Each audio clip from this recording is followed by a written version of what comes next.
அனைத்து ஊடக நண்பர்களுக்கும் பத்திரிகை நண்பர்களுக்கும் வணக்கம்.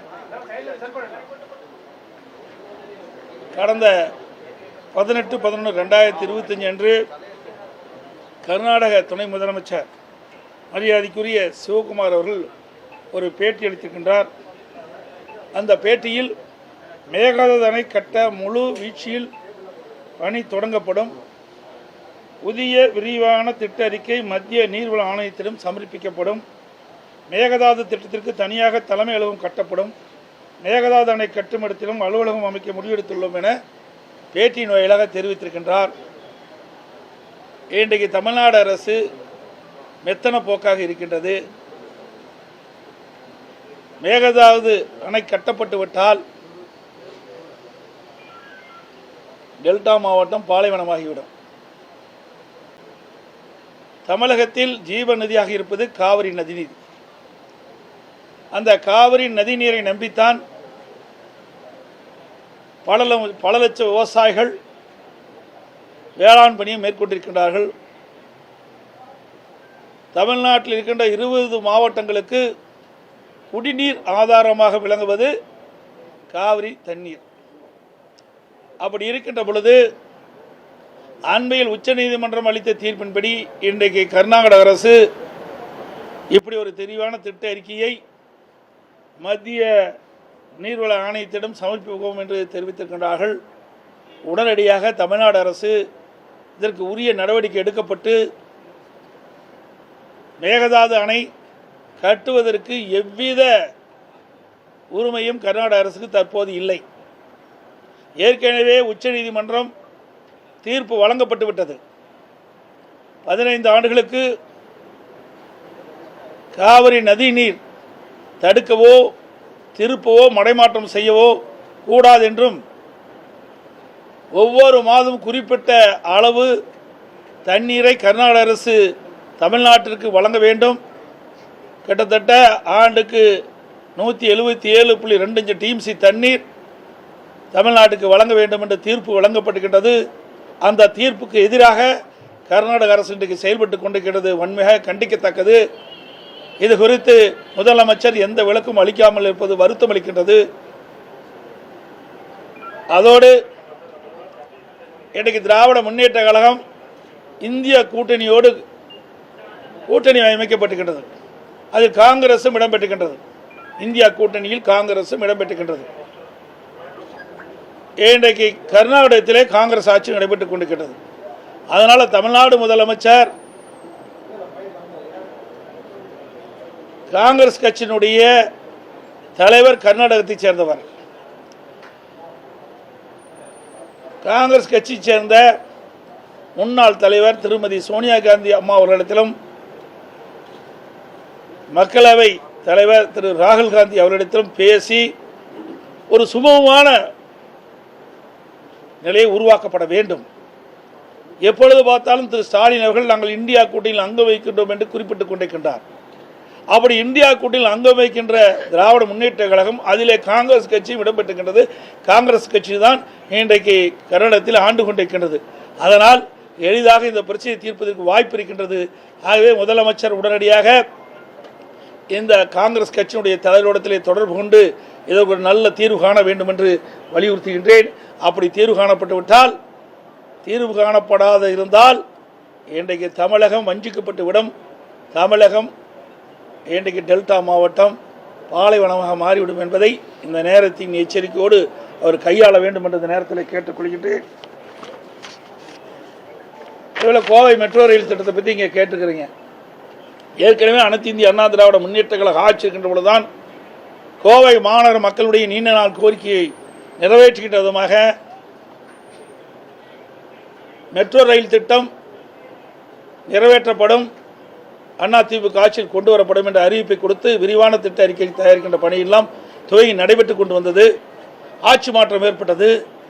ஆட்சி மாற்றத்திற்கு பின்பு திராவிட முன்னேற்ற கழகம் ஆட்சிக்கு வந்த பிறகு கிட்டத்தட்ட 3 ஆண்டு காலம் அது கிடப்பிலே போட்டு விட்டார்.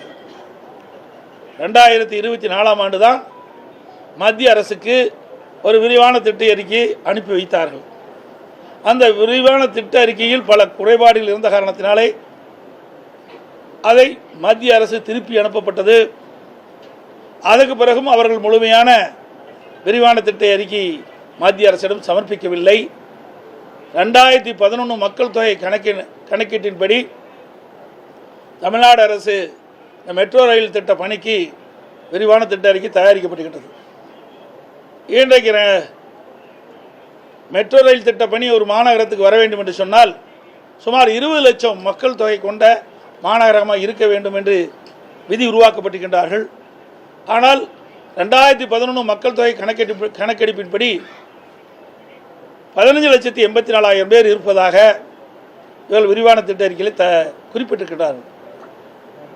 அதனால் இந்த திட்டத்தில் பல்வேறு பிரச்சனைகள் குளறுபடி ஏற்பட்டுவிட்டது. இன்றைக்கு கிட்டத்தட்ட 2025ஆம் ஆண்டு, இந்த ஆண்டின் மக்கள் தொகை எவ்வளவு இருக்கின்றது என்பதை கணக்கிட்டு இந்த குளறுபடி மாநில அரசுக்கு தான் இருக்குது.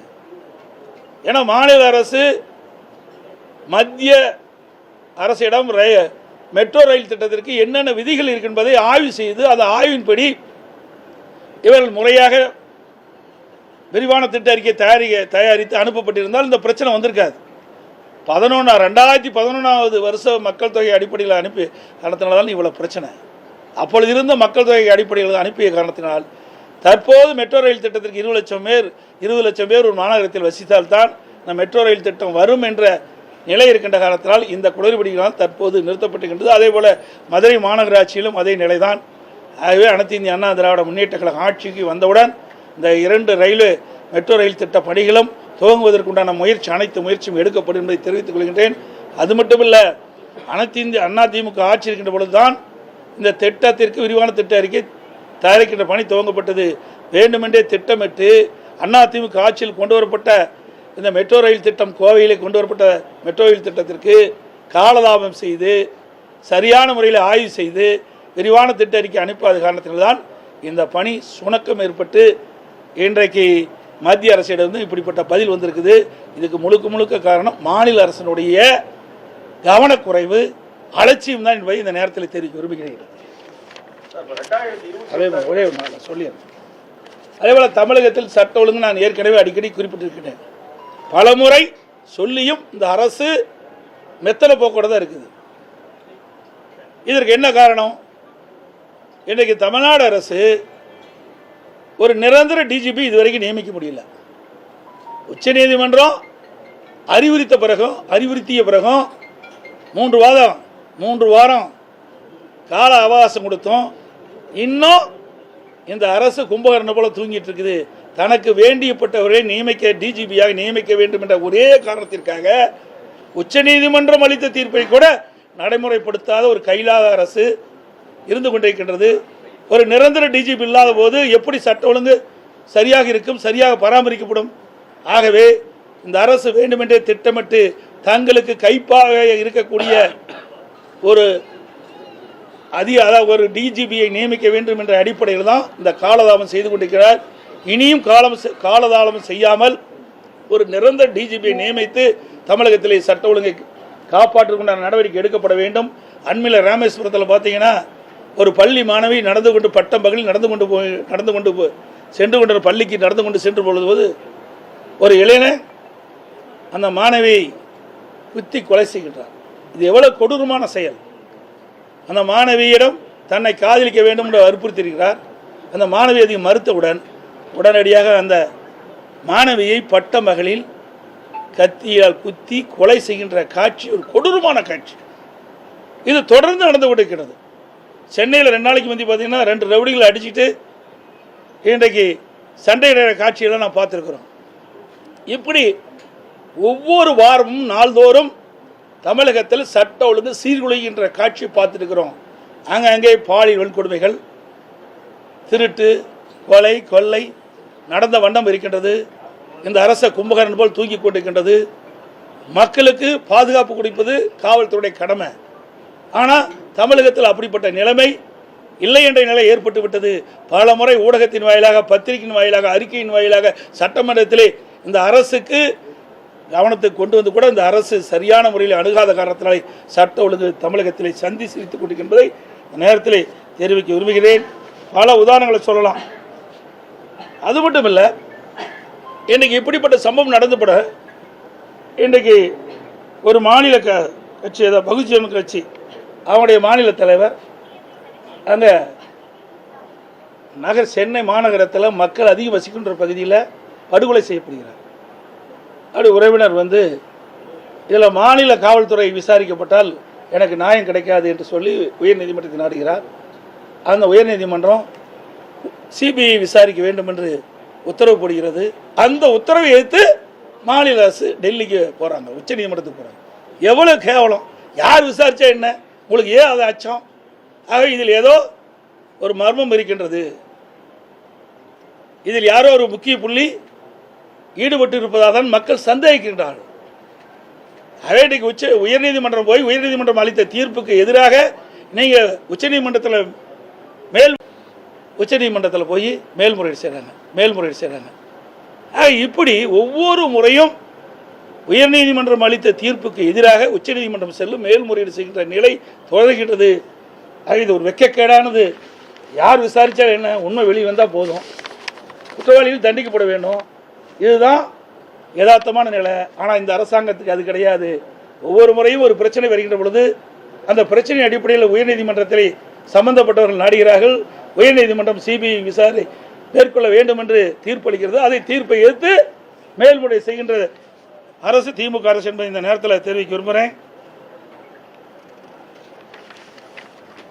அதே போல் எஸ்ஐஆர் பணி நீங்கள் பார்த்தீங்கன்னா எங்களுடைய நோக்கம் சுமார் 21 ஆண்டு காலம் இந்த வாக்காளர் திருத்தம் செய்யப்படவில்லை. அதற்கு முன் 8 முறை இந்த எஸ்ஐஆர் பணி மேற்கொள்ளப்பட்டிருக்கிறது. 21 ஆண்டு காலம் தொடர்ந்து இந்த வாக்காளர் திருத்த பணி மேற்கொள்ளாத காரணத்தினால இறந்தவர்கள் தொடர்ந்து அந்த வாக்காளர் பணி இடம்பெற்றுட்டு வராங்க. போலி வாக்காளர்கள் அப்படி இருந்து கொண்டிருக்கிறாங்க.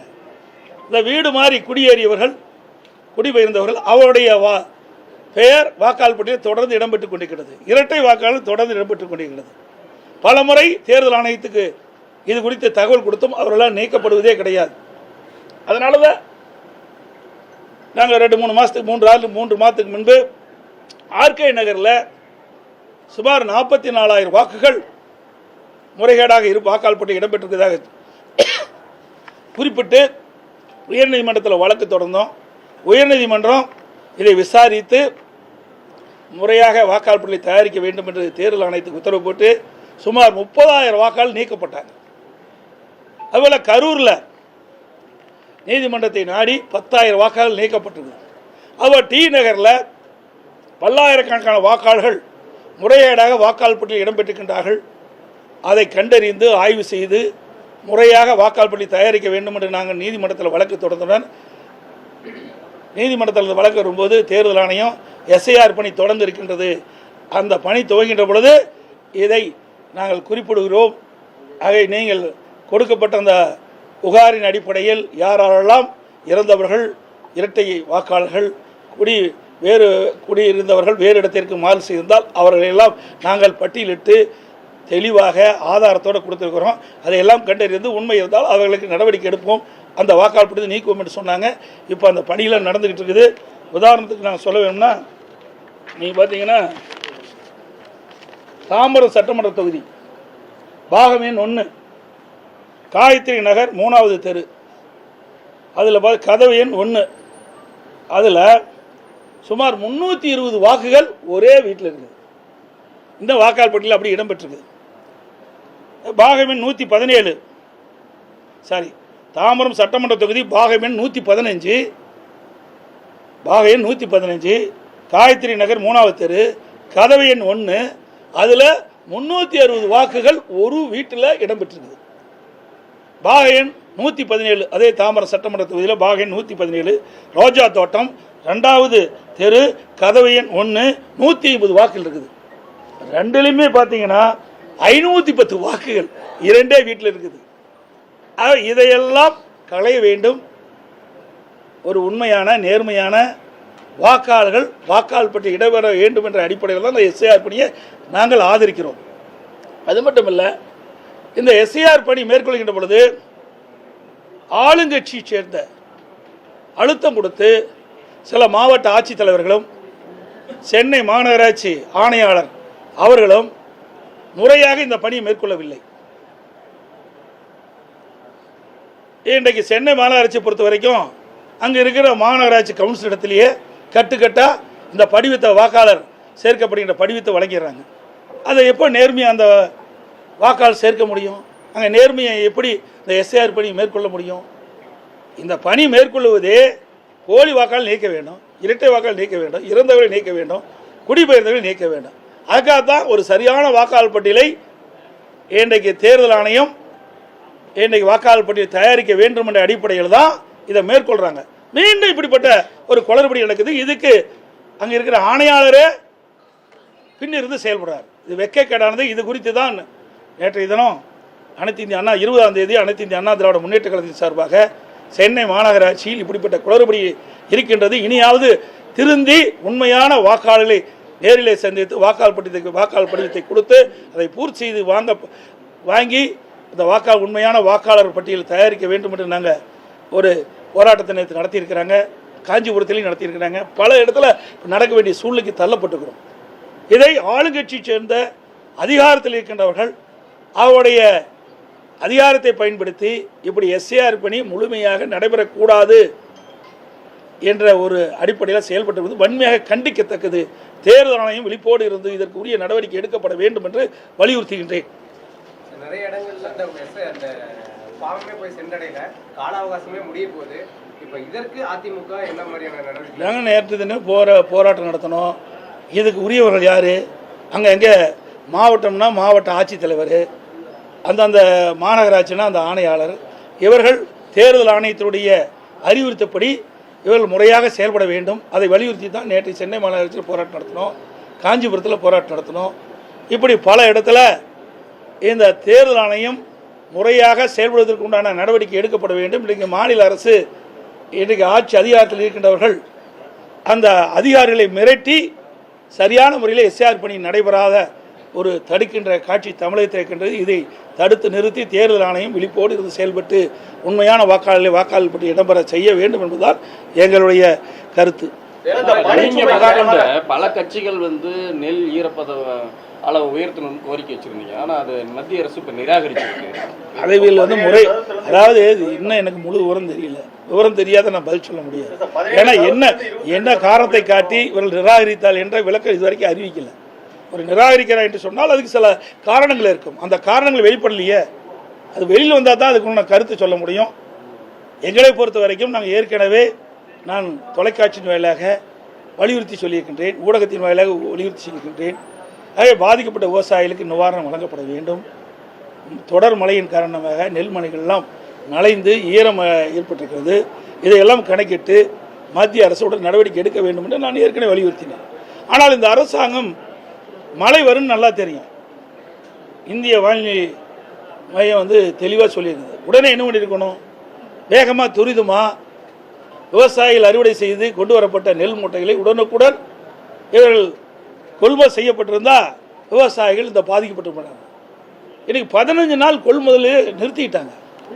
அப்படி 15 நாள் கொள்முதலை நிறுத்திய காரணத்தினால் விவசாயிகள் கொண்டு வரப்பட்ட அந்த நெல்மணிகள்லாம் முளைத்து இன்றைக்கு பாதிக்கப்பட்டிருக்கிறாங்க. ஆகவே ஒவ்வொரு ஆண்டும் இந்த அரசாங்கம் வந்த பிறகு இப்படிப்பட்ட ஒரு அவல நிலைக்கு விவசாயிகள் தள்ளப்பட்டு என்பது ஒரு சோதனையான வேதனையான என்பதை இந்த வேதனை அளிக்கிறது என்பதை இந்த நேரத்தில் தெரிவிக்கிறேன். ஏன்னா விவசாயிகள் என்பது நானும் ஒரு விவசாயி இருக்கின்ற காரணத்தால் விவசாயிகள் படுகின்ற துன்பம் கடுமையானது. விவசாயிகள் உற்பத்தி செய்யப்பட்ட அந்த நெல்லை விற்பனை செஞ்சு தான் அவருடைய வாழ்க்கையை தொடர்ந்து நடத்த முடிய ஒரு சூழ்நிலை இருக்கின்றது. வாழ்வாதாரமே இந்த நெல்லை நம்பித்தான் இருக்கின்றார்கள்.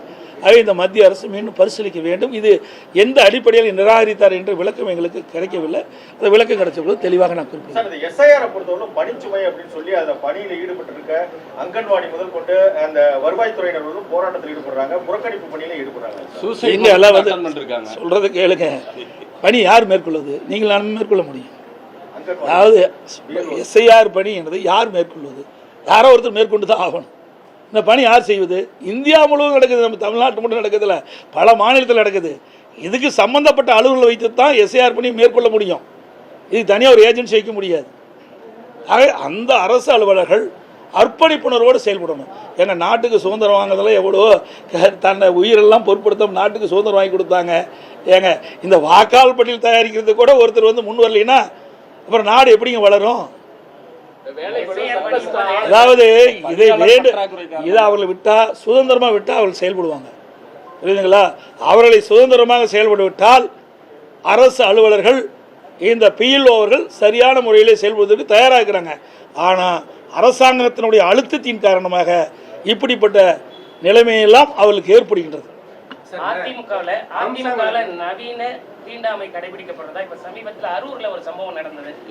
கீழே உட்கார வச்சுட்டாங்க, பட்டியலின எம்எல்ஏவை கீழே உட்கார வச்சுட்டாங்க அப்படிங்கிற மாதிரி அரூர்ல சமூக வலைதளத்துல இப்போ பரவிட்டு இருக்கு. தெரியல, நான் அதை பார்த்தேன். அப்படி இல்லை, எங்களுதெல்லாம் கிடையாது. எங்களுதெல்லாம் வந்து ஜாதிக்கும் மதத்திற்கும் அப்பாற்பட்ட கட்சி. புரியுதுங்களா? அம்மா இருக்கின்ற பொழுது திரு தனபால் அவர்களை உயர்ந்த இடத்துல அமர வச்சு அத்தனை எம்எல்ஏ நாங்கள் மட்டும் இல்லை, ஆளுங்கட்சியில் எதிர்கட்சி கூட சட்டப்பேரவைத் தலைவர் சட்டப்பேரவைக்கு நுழைந்தவுடன் அந்த ஆசனத்தில் அமர்ந்தவுடன் எழுந்து நின்று மரியாதை செலுத்தக்கூடிய அளவிற்கு எங்களுடைய அதிமுக அரசு, அதிமுக கட்சி பட்டியலின மக்களுக்கு உரிய மரியாதை வழங்கிய கட்சி அதிமுக கட்சி.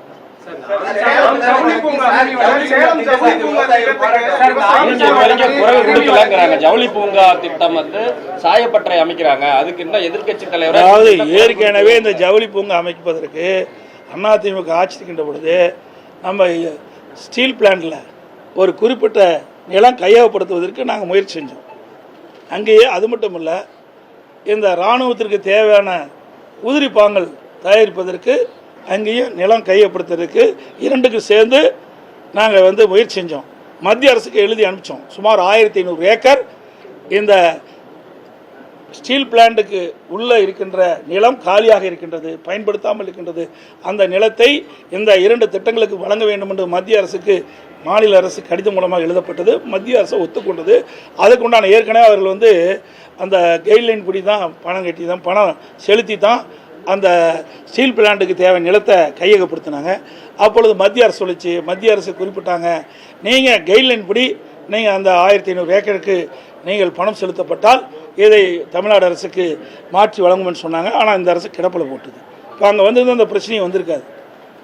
இதெல்லாம் அதிமுக ஆட்சியில் எதை கொண்டாந்தோமோ அதையெல்லாம் இவர்கள் கடைபிடிப்பதே கிடையாது, தொடர்வது கிடையாது.